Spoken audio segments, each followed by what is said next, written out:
আপনি কি দামাদামি করতে ভয় বা লজ্জা পান? আপনি কি সবসময় দামাদামি করতে গিয়ে ঠকে যান?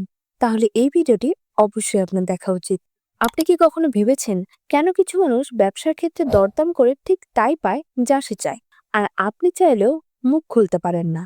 আজকে আমি আপনাকে শেয়ার করব ব্যবসা দরদাম করার 5টি এমন পরামর্শ, যেগুলো শুধু নতুনদের জন্য নয়, যে কোনো ব্যবসায়ীর জন্যই 100% কার্যকর হবে। আর হ্যাঁ, এগুলো আমাদের বাংলাদেশের প্রেক্ষিতে তৈরি করা, যেখানে সম্পর্ক, সম্মান আর স্মার্টনেস সবই গুরুত্বপূর্ণ। আর অবশ্যই ভিডিওটি শেষ পর্যন্ত দেখবেন, কারণ শেষের টিপসগুলো সব থেকে বেশি গুরুত্বপূর্ণ। ভালো লাগলে লাইক করবেন, কমেন্ট করে আপনার অভিজ্ঞতা শেয়ার করবেন, চ্যানেলটি সাবস্ক্রাইব করে পাশে থাকবেন। ব্যবসায় সফল হওয়ার জন্য শুধু ভালো পণ্য বা সেবা থাকলেই হয় না, আপনাকে জানতে হবে কিভাবে দরদাম করতে হয়। অনেকেই মনে করেন দরদাম মানে হলো দাম কমানো, কিন্তু আসলে দরদামের অর্থ অনেক গভীর। দরদাম মানে হলো এমন ভাবে আলোচনা করা যাতে দুই পক্ষই সন্তুষ্ট থাকে এবং লাভবান হয়। বাংলাদেশে ব্যবসা করতে গেলে প্রতিদিন দরদাম করতে হয়, সাপ্লায়ারের সাথে, কাস্টমারের সাথে, দোকানের মালিকের সাথে, পার্টনার বা পরিবারের সাথে। যে যত ভালো দরদাম করতে পারে সে তত বেশি লাভবান হয়। তাই চলুন জেনে নিই 5টি কার্যকরী পরামর্শ, যা আপনার দরদাম স্কিলকে বাড়িয়ে দিতে সাহায্য করবে। প্রথম পরামর্শ হলো প্রস্তুতি নিয়ে যান। হ্যাঁ, দরদাম করার আগে পুরো প্রস্তুতি নিতে। অনেকে মনে করেন যে গিয়ে দেখা যাবে, কথা বলে নেগোশিয়েট করে নেওয়া যাবে, কিন্তু এটা ভুল। আপনি যার সাথে দরদাম করতে যাচ্ছেন তার সম্পর্কে জানুন। বাজারে সেই পণ্যের দাম কত সেটা খোঁজ নিন। আপনার বাজেট কত সেটা আগে থেকে ঠিক করে রাখুন। আপনি সর্বোচ্চ কত দিতে পারবেন সেটা মনে মনে ঠিক করে নিন। যখন আপনি প্রস্তুতি নিয়ে যাবেন, তখন আপনার আত্মবিশ্বাস বাড়বে, আর আত্মবিশ্বাস থাকলে দরদাম এমনিতেই সহজ হয়ে যাবে। আপনি জানবেন কি বলতে হবে, কোন প্রশ্ন করতে হবে, কোথায় চাপ দিতে হবে। প্রস্তুতি ছাড়া দরদাম করতে গেলে অপরপক্ষ সহজেই বুঝে ফেলবে এবং আপনাকে তারা যেভাবে চায় সেভাবে নিয়ে যাবে। আর একটা গুরুত্বপূর্ণ বিষয় হলো বিকল্প অপশন খুঁজে রাখুন। একটা সাপ্লায়ারের উপর নির্ভর করবেন না, 2-3টা অপশন রাখুন। তাহলে দরদাম করার সময় আপনার হাতে শক্তি থাকবে। আপনি বলতে পারেন যে অন্য জায়গায় কম দাম পাচ্ছি। এতে অপরপক্ষ চাপ অনুভব করবে এবং আপনার সাথে নেগোশিয়েট করতে বাধ্য হবে। দ্বিতীয় পরামর্শ হলো প্রথমে শুনুন। দরদাম করতে গিয়ে অনেকে শুধু নিজের কথা বলতে থাকেন, কিন্তু এটা ভুল। প্রথমে অপরপক্ষের কথা শুনুন। তারা কি চায়, তাদের সমস্যা কি, তাদের চাহিদা কি সেটা বুঝুন। যখন আপনি শুনবেন, তখন আপনি অনেক তথ্য পাবেন, যা আপনার নেগোসিয়েশনে কাজে লাগবে। শোনার মানে এই না যে আপনি শুধু চুপ করে বসে থাকবেন। শোনার সময় মনোযোগ দিয়ে শুনুন। তাদের কথার মধ্যে লুকোনো সুযোগ খুঁজুন। তারা হয়তো এমন কিছু বলবে যা আপনি আপনার সুবিধার জন্য ব্যবহার করতে পারেন। আর যখন আপনি মনোযোগ দিয়ে শুনবেন, তখন অপরপক্ষ ভাবে যে আপনি তাদের সম্মান করছেন। এতে সম্পর্ক ভালো থাকবে। শোনার সময় প্রশ্ন করুন, খোলামেলা প্রশ্ন করুন, যাতে তারা বিস্তারিত বলে। যেমন আপনি জিজ্ঞাসা করতে পারেন, আপনার সবচেয়ে বড় সমস্যাটি কি, আপনি কি চাচ্ছেন এই চুক্তি থেকে। এরকম প্রশ্ন করলে তারা খুলে বলবে এবং আপনি জানতে পারবেন কিভাবে এগোতে হবে। তৃতীয় পরামর্শ হলো সম্পর্ক তৈরি করুন। দরদাম শুধু একটা লেনদেন না, এটা দুজন মানুষের মধ্যে সম্পর্ক।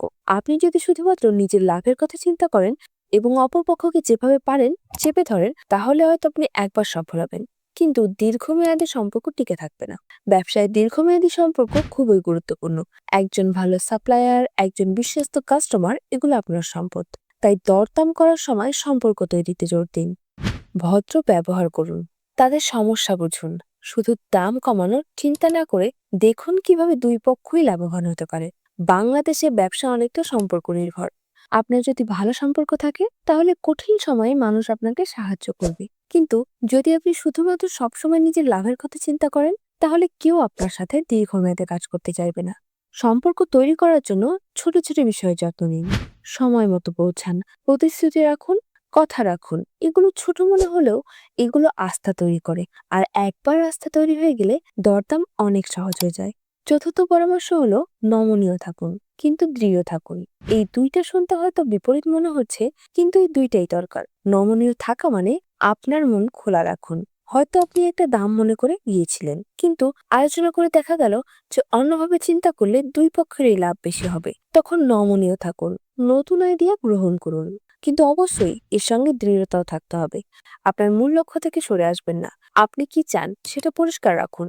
যদি অপরপক্ষ চাপ দেয় বা ভয় দেখায় তাহলে আপনার অবস্থানকে দৃঢ় রাখুন, তবে একগুঁয়ে হবেন না। আপনাকে পার্থক্যটি বুঝতে হবে দৃঢ় থাকা এবং একগুঁয়ে হওয়ার মধ্যে।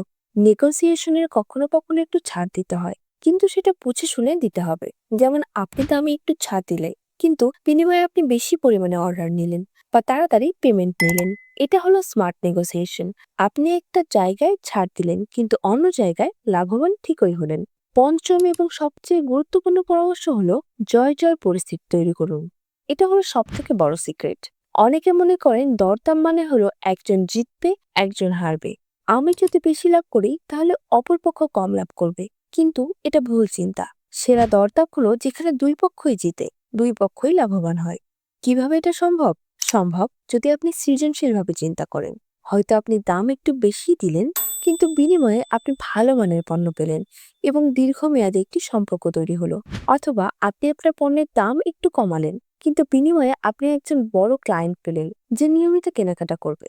জয় জয় পরিস্থিতি তৈরির জন্য অপরপক্ষের চাহিদা বুঝুন, তাদের কি দরকার সেটা জানার চেষ্টা করুন। তারপর দেখুন কিভাবে আপনি তাদের চাহিদা পূরণ করতে পারেন এবং নিজেরও লাভ করতে পারেন। সবসময় মনে রাখবেন, দীর্ঘমেয়াদী সফলতার জন্য দুই পক্ষকেই খুশি করতে হবে। আরেকটা বিষয় মনে রাখবেন, দরদাম করার সময় তাড়াহুড়ো করবেন না, ধৈর্য ধরুন। অনেক সময় চুপ থাকাটাই সব থেকে বেশি শক্তিশালী অস্ত্র। আপনি আপনার অফার দিলেন, এখন চুপ থাকুন। অপর পক্ষকে ভাবতে দিন, তাড়াহুড়ো করে নিজে নিজে কথা বলে ফেলবেন না। আর দাম করার সময় আবেগ নিয়ন্ত্রণ করুন। রেগে গেলে বা হতাশ হলে ভালো সিদ্ধান্ত নেওয়া যায় না। ঠান্ডা মাথায় চিন্তা করুন, প্রয়োজনে একটু বিরতি নিন, পরে আবার আলোচনা করুন। মনে রাখবেন, দরদাম একটা স্কিল, এটা অনুশীলন করলে ভালো হয়। প্রথমে হয়তো আপনার ভুল হবে, কিন্তু ধীরে ধীরে আপনি শিখবেন। প্রতিটি দরদাম থেকে কিছু না কিছু শিখুন। কি ভালো হলো কি ভুল হলো সেটা ভেবে দেখুন। আজকের এই 5টা পরামর্শ যদি আপনি মনে রাখেন এবং প্রয়োগ করেন তাহলে আপনার দরদাম স্কিল অনেক উন্নত হবে। আর ভালো দরদাম করার স্কিল মানে ব্যবসায় বেশি লাভ, ভালো সম্পর্ক এবং দীর্ঘমেয়াদী সফলতা। তো আজকের ভিডিও থেকে আপনারা কি শিখতে পারলেন অবশ্যই কমেন্ট করে জানাবেন। আপনার দরদাম করার ক্ষেত্রে কোনো অভিজ্ঞতা থাকলে সেটিও আমাদের সঙ্গে শেয়ার করতে পারেন।